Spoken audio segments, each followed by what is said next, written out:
अध्याय 2 गीता का सार। श्लोक 59। देहधारी जीव इंद्रिय भोग से भले ही निवृत्त हो जाए, पर उसमें इंद्रिय भोगों की इच्छा बनी रहती है। लेकिन उत्तम रस के अनुभव होने से ऐसे कार्यों को बंद करने पर वह भक्ति में स्थिर हो जाता है। श्लोक 60।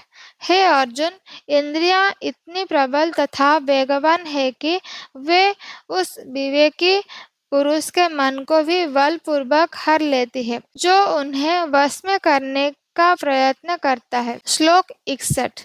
जो इंद्रियों को पूर्णतया वश में रखते हुए इंद्रिय संयमन करता है और अपनी चेतना को मुझ में स्थिर कर देता है, वह मनुष्य स्थिर बुद्धि कहलाता है। श्लोक 62। इंद्रिया विषयों का चिंतन करते हुए मनुष्य की उनमें आसक्ति उत्पन्न हो जाती है और ऐसे आसक्ति को काम उत्पन्न होता है। ऐसी आसक्ति से काम उत्पन्न होता है और फिर काम से क्रोध प्रकट होता है। श्लोक 63। क्रोध से पूर्ण मोह उत्पन्न होता है और मोह से स्मरण शक्ति का विभ्रम हो जाता है। जब स्मरण शक्ति भ्रमित हो जाती है तो बुद्धि नष्ट हो जाती है और बुद्धि नष्ट होने पर मनुष्य भवकूप में पुनः गिर जाता है। श्लोक 64। किंतु समस्त राग तथा द्वेष से मुक्त एवं अपनी इंद्रियों को संयम द्वारा वश में करने में समर्थ व्यक्ति भगवान की पूर्ण कृपा प्राप्त कर सकता है। श्लोक 65।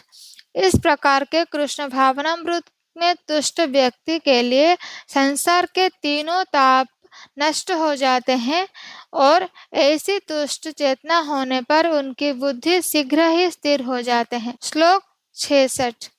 जो कृष्ण भावनामृत में परमेश्वर से संबंधित नहीं है, उसकी ना तो बुद्धि दिव्य होती है और ना ही मन स्थिर होता है, जिसके बिना शांति की कोई संभावना नहीं है। शांति के बिना सुख हो भी कैसे सकता है। श्लोक 67।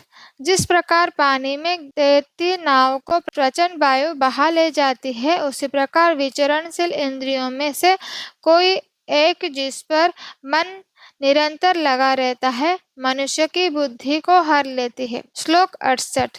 अतः हे महाबाहो, जिस पुरुष की इंद्रियां अपने अपने विषयों से सब प्रकार से विरत होकर उसके वश में है, उसी की बुद्धि निसंदेह स्थिर है। श्लोक 69। जो सब जीवों के लिए रात्रि है, वह आत्म संयमी के जागने का समय है, और जो समस्त जीवों के जागने का समय है, वह आत्मनिरीक्षक मुनि के लिए रात्रि है।